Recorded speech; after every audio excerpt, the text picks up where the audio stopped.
Hello বন্ধু, আসসালামু আলাইকুম। আমি শ্রদ্ধা হাঁচি দোস্তান তোমাদের সাথে শেয়ার করবো how to use slide group in MS power point Bangla. অর্থাৎ আমি তোমাদের সাথে শেয়ার করবো কীভাবে আমরা এমএস পাওয়ার পয়েন্টের মধ্যে স্লাইড গ্রুপ ব্যবহার করতে পারি। তো কাজটা করার জন্য এটাকে মিনিমাইজ করি। মিনিমাইজ করার পরে তার আমরা বিষয়টা করবো যে আমরা বিষয়টা করার জন্য তো প্রথমে আমরা নিউ স্লাইড বিষয়টা দেখি।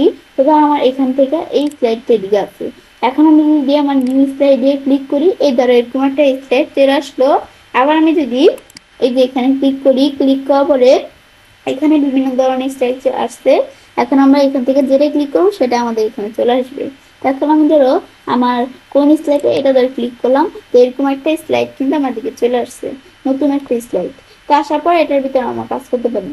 ব্যাস, এটা করার পরে আমি যদি আমরা এভাবে স্লাইড আনা ছাড়াও ধর এটা আমি আনডু করলাম বা ডিলিট করে দিতে পারি। ব্যাস, এখানে আসার পর যদি আমরা এখান থেকে স্লাইড দিতে আমরা তো জানি যে এই দিক থেকে কিভাবে স্লাইড নিতে হয়।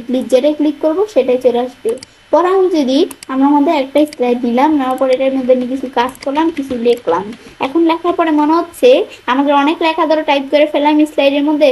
এখন আমাদের ধরো মনে হইতেছে যে না, এই আমাদের লেখা সব ঠিক আছে, কিন্তু এই আমাদের মানে এই যে স্লাইডটা যে আছে, আমাদের এই স্লাইডের লেআউটটা এরকম না, অন্য একটা লেআউট হতো। তো সেই ক্ষেত্রে আমরা কি করব, এই যে আমি নতুন একটা স্লাইড নিয়ে আবার কাজগুলো না করে এই ধর আমরা লেআউটে আসি। যদি এখানে লেআউটে আসার পর আমরা যে লেআউট প্রয়োজন সেটা আমি যদি দেখাই দিই, দেখাই দিলে কিন্তু আমি এখান থেকে লেআউট দেখাই দিলে কিন্তু এই হবে ধরো এরকম লেআউট চলে আসবে।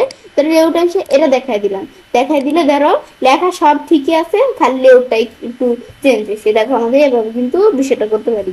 এটা আমি দেখলাম, দেখার পরে পরে লেআউট আমরা এভাবে চাইলে চেঞ্জ করতে পারি। সেম বিষয়টা আমি যদি এভাবে না করা, আমি যে এখান থেকে ধরো আমাদের এটা ধরো ডিলিট করে দিলাম। এই যে আমি ধরো সিলেক্ট করে ডিলিট করে দিলাম স্লাইডটা। পর আমি যদি এই স্লাইডটার উপর মাউসের ডান বাটনে ক্লিক করি, তো এই যে আমাদের দেওয়া আছে নিউ স্লাইড, এখানে ক্লিক করলে স্লাইড চলে আসলো।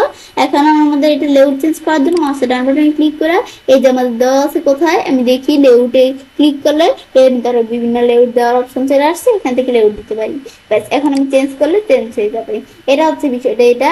ব্যাস, আবার সেম বিষয়টা আমি যখন নতুন স্লাইড নিই, নতুন স্লাইড নেওয়ার বিষয়টা আমি এই যে এভাবে মাউসের ডান বাটন বা এখান থেকে না করা আমি যদি এটা ডিলিট করে কিবোর্ড থেকে কন্ট্রোল এম প্রেস করি, তো আমি ধরো এই স্লাইডের নিচে কিন্তু নতুন একটা স্লাইড চলে আসবে। এটা হচ্ছে মূলত আমাদের এই বিষয়টা। এখানে আমি ডিলিট করে দিলাম। আমরা এগুলো দেখলাম কি কাজ করে। দেখার পর ডুপ্লিকেট সিলেক্টেড স্লাইড, এটা কি কাজ করে, মানে আমাদের যেই স্লাইডটা সিলেক্ট করা আছে এটা ডুপ্লিকেট তৈরি হবে। তাই আমি যদি ডুপ্লিকেট সিলেক্টেড স্লাইডে ক্লিক করি, তো আমাদের এই যেই স্লাইডটা সিলেক্ট করা ছিল এটা কিন্তু একটা ডুপ্লিকেট তৈরি হয়ে গেল ধরো। ব্যাস, এটা আমি দেখলাম। ডুপ্লিকেটের পরে পরে দেওয়া আছে, এখানে আমরা আবার নিউ স্লাইডে আসি, বা আমাদের দেওয়া আছে স্লাইড ফ্রম আউটলাইন। এখানে ক্লিক করে আমি আউটলাইন থেকে স্লাইড নিতে পারি।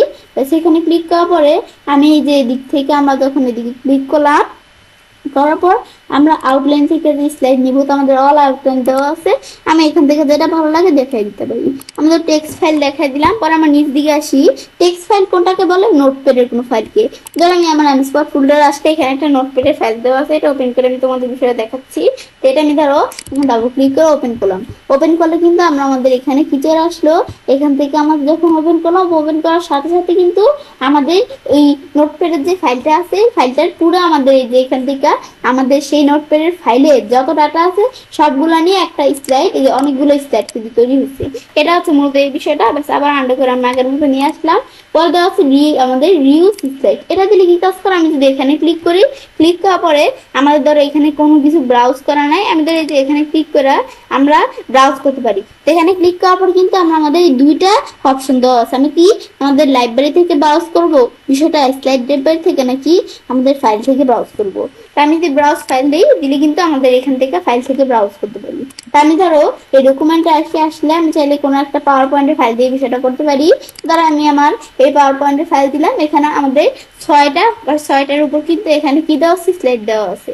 তা আমি যদি কি করি, এই যে এখানে আমরা এই স্লাইড যে কোনো একটা যেটা আমাদের হোক, এখানে যদি ক্লিক করি, এটার নিচে এই স্লাইডটা চলে আসলো। আবার এই প্রথম স্লাইডের নিচে কোন স্লাইড আনবো, এই আমাদের এখান থেকে মানে এই প্রেজেন্টেশনের মধ্যে অন্য কোনো আমাদের প্রেজেন্টেশনের স্লাইড নিয়ে আসতে পারে। আমি যদি এখানে ক্লিক করি, এই যে এই স্লাইড চলে আসবে, এটাতে এরকম স্লাইড চলে আসবে। সেভাবে আমি এখান থেকে স্লাইড নিতে পারি এই প্রেজেন্টেশন থেকে। আবার ব্রাউজ ফাইলে এসে আমরা আবার আমাদের ব্রাউজ করে দিব কোন ফাইলটা, সেই ফাইলে স্লাইডগুলো চলে আসবে। এটাই হচ্ছে মূলত এই বিষয়টা, রিউজ স্লাইডের বিষয়টা। এটা আমি দেখলাম, দেখার পরে আমি তো লেআউটের বিষয়টা তোমাদের সাথে শেয়ার করলাম। পরে দেওয়া হচ্ছে রিসেট। এটা কি কাজ করে? এটা হচ্ছে আমি ধরো এই আমাদের ধরো এই লেখাটা সিলেক্ট করলাম, আমাদের লেখাটা সিলেক্ট করার পরে এই লেখার মধ্যে একটা আমাদের কালার দেই, কালার দেওয়ার পর বোল্ড, ডিটেইল, আন্ডারলাইন আমাদের এই যে এখান থেকে এটা কি, এটার নাম হচ্ছে আমাদের দা শ্যাডো, এটা আমরা দিতে পারি। দেওয়ার পরে যে আমরা পরে এই যে এখান থেকে এই চেঞ্জ করতে পারি, ফন্ট চেঞ্জ করতে পারি, লেখার সাইজটা যদি বড় করতে চাই লেখার সাইজটা আমরা চাইলে একটু বড় করতে পারি। বড় করার পরে আমরা অন্যান্য বিষয় দেওয়া আছে যেগুলো একটু নিজেদের মধ্যে দেখলেই হবে। লেখার পরে আমি যদি এখান থেকে আবার সেম এই লেখাটার মধ্যে কোনো কিছু করতে চাই, মানে জাস্ট আমরা টুকিটাকি ফরম্যাটিং করতে পারি বিষয়গুলো। এবার আমি এখান থেকে এটার মধ্যে এরকম একটা ফরম্যাটিং করলাম। আবার এই যেদিকে আসার পর আমরা একটু ফন্টটা চেঞ্জ করে দিলাম, ফন্টের সাইজটা একটু বড় করে দিলাম। পরে আমি ধরো এই যে শেপগুলো আছে শেপগুলোর মধ্যে একটু কালার চেঞ্জ করে দেই। এটার মধ্যে আমরা এক কালার দেই, এটারও সিলেক্ট করে আমি ধরো এটার মধ্যে এরকম কালার দিয়ে দিলাম।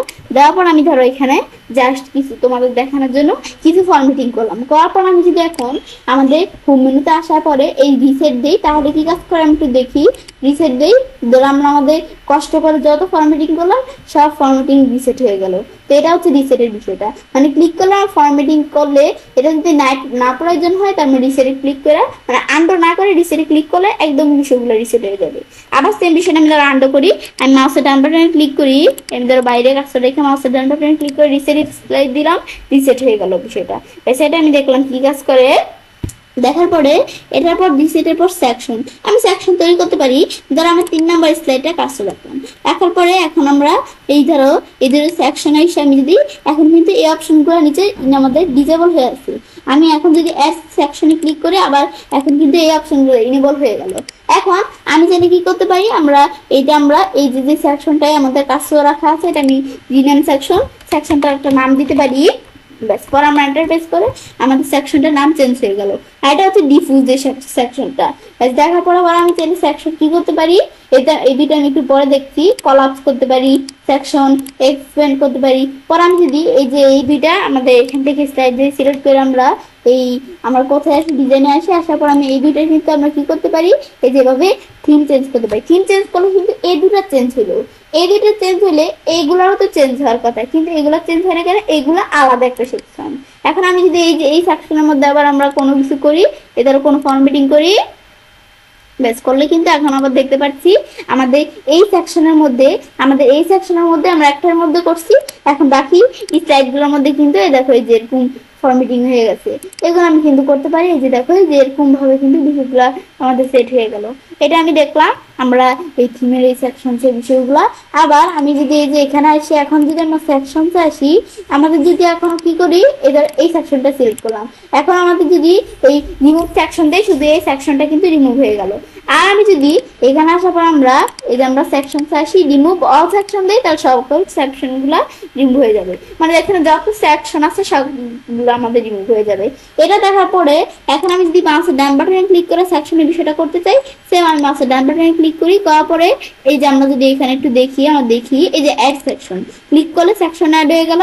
এখন আমরা একটা সেকশনের উপর মাউসের ডান বাটনে ক্লিক করে এই যে আমি চাইলে রিনেম করতে পারি, রিনেম এসে আমি কি রিনেম করবো, সেকশনের নাম এই ধরো রিনেম করতে পারি। মাউসের ডান বাটনে ক্লিক করা আমি চাইলে কি করতে পারি, এই যে আমরা উপরে নিচে নিতে পারি, এই যে উপরে নিচে দিলে এটা দিলে নিচে চলে আসবে, এটা দিলে কলাপস হয়ে যাবে। আবার মাউসের ডান বাটনে ক্লিক করে এটা দিলে কি কাজ করবে, এক্সপেন্ড হয়ে যাবে। মাউসের ডান বাটনে ক্লিক করে রিমুভ সেকশন দিলে শুধু এই সেকশনটা রিমুভ হয়ে যাবে যেটা সিলেক্ট করা আছে। আর মাউসের ডান বাটনে ক্লিক করে আমি যদি এই যে আমরা আমাদের এই রিমুভ আমাদের অল সেকশন, মানে আমাদের এটা দিলে কি কাজ করবে, সব সেকশনগুলো রিমুভ হয়ে যাবে।